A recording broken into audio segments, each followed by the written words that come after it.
زراعت کے میں خوش آمدید. زرار کھوڑو، وسط اللہ خان، شاہ زیب جیلانی کا سلام قبول کیجیے.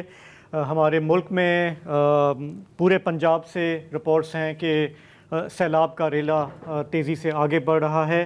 اب تک گورنمنٹ نے وہاں سے تصدیق کی ہے کہ 17 لوگوں کی جانیں اس میں گئی ہیں. ہزاروں ایکڑ زرعی زمین جو ہے وہ اس کو نقصان پہنچا ہے. لاہور میں دریائے راوی کے حوالے سے آج بڑی تشویش رہی کہ شادرہ کے مقام پر پانی کی سطح مسلسل بڑھ رہی ہے.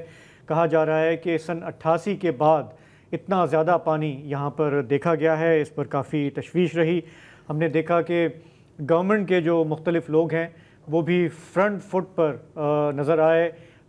ٹی وی سکرینز پر، میڈیا پر یہ تاثر دینے کی کوشش کی کہ ہم خود یہاں پر موجود ہیں، چیزوں کو دیکھ رہے ہیں، انتظامیہ بھی حرکت میں ہے، دیگر ادارے بھی حکومت کے جو ہیں وہ اپنا کام کر رہے ہیں. یہ ضروری ہوتا ہے مصیبت کے اس ٹائم پہ کہ لوگوں میں یہ تاثر ضرور جائے کہ حکومت سو نہیں رہی، غائب نہیں ہے، بلکہ جو اس کے بس میں ہے وہ کر رہی ہے. سیالکوٹ میں آج تعلیمی، سرکاری، نجی ادارے بند رہے. وہاں پہ ہمیں پتہ ہے کئی فٹ پانی ہے. پوش علاقے ہوں، نشیبی علاقے ہوں، اس دفعہ وہاں پر 49 ایئرز کا بارش کا ریکارڈ ٹوٹ گیا. اس طرح آج NDMA کے حوالے سے بھی بریفنگز دی گئیں. بتایا گیا کہ ہمارے ہاں قصور ہو، ساہیوال ہو، وہاں سے ایک سیلابی ریلا جو ہے گزر رہا ہے جو چنیوٹ اور جھنگ کو متاثر کر سکتا ہے. چنیوٹ کے حوالے سے بتایا گیا کہ اب تک کوئی 5 لاکھ کیوسک پانی تھا، لیکن آج رات کو کہا جا رہا ہے کہ وہ ڈبل بھی ہو سکتا ہے. اب یہ اندیشے ہیں اور وہاں پہ لوگوں کو محفوظ مقامات پر لے کے جایا جا رہا ہے. لوگوں کی کچھ شکایتیں بھی ہیں، ان کے پاس ٹرانسپورٹ نہیں ہے، خیموں کی کمی ہے. گورنمنٹ کا دعویٰ ہے بار بار کہ ہم اپنی طرف سے جو کچھ ہو رہا ہے کر رہے ہیں.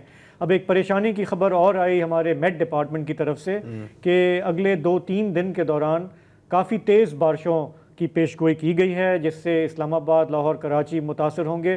ہمارے جو باقی علاقے ہیں جنوبی پنجاب کے، سندھ کے، خیبر پختونخوا کے، وہاں پر بھی بارش کی پیشن گوئی ہے. بلکہ یہ بھی کہا جا رہا ہے کہ یہ تیز بارشیں ہوں گی تو اس سے صورتحال مزید تھوڑی گمبھیر ہو سکتی ہے.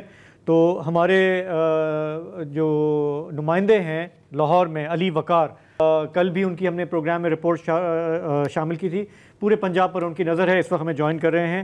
علی وقار، بتائیے گا کہ دن بھر کی آج کی اپڈیٹ کیا ہے سیلاب کے ریلے کے حوالے سے؟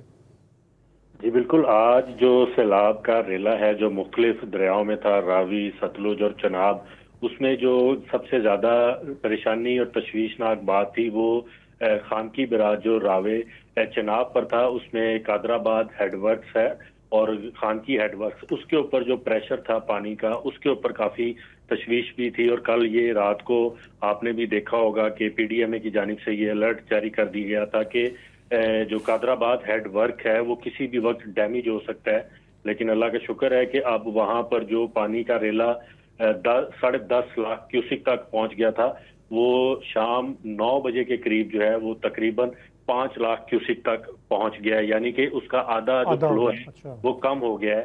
اس کے علاوہ اب جو پریشر بڑھ رہا ہے وہ آگے تریمو ہیڈ ورکس پہ بڑھ رہا ہے، کیونکہ وہاں پر اب تقریباً 10 لاکھ کیوسک کا پانی جو ہے وہ پہنچ رہا ہے. اور وہاں پر جو کیپیسٹی ہے وہ تقریباً 12 سے 13 لاکھ کیوسک پانی کو برداشت کرنے کی ہے. تو اس پہ اب تشویش جو ہے کہ قادرآباد ہیڈ ورکس اگر ڈیمیج ہو رہا تھا تو اس سے حافظ آباد، چنیوٹ اور منڈی بہاؤدین یہ جو اضلاع تھے یہ شدید متاثر ہوں گے.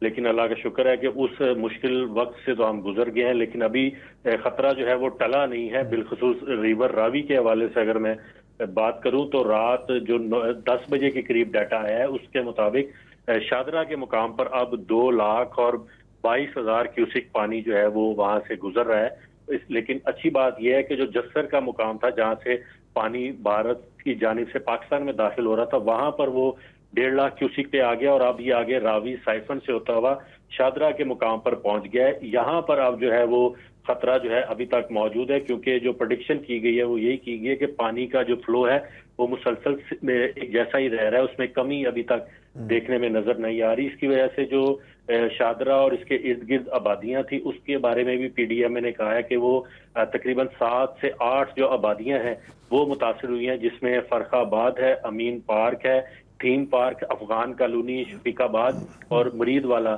یہ چند بستیاں ہیں۔ یا چونگ والی سائڈ پر جو ملتان روڈ پہ آتے ہیں، وہاں پہ 4-4 فٹ پانی اس وقت جو ہے وہ رہائشی آبادیوں میں داخل ہو چکا ہے اور وہاں پر امدادی سرگرمیاں شروع کر دی گئی ہیں۔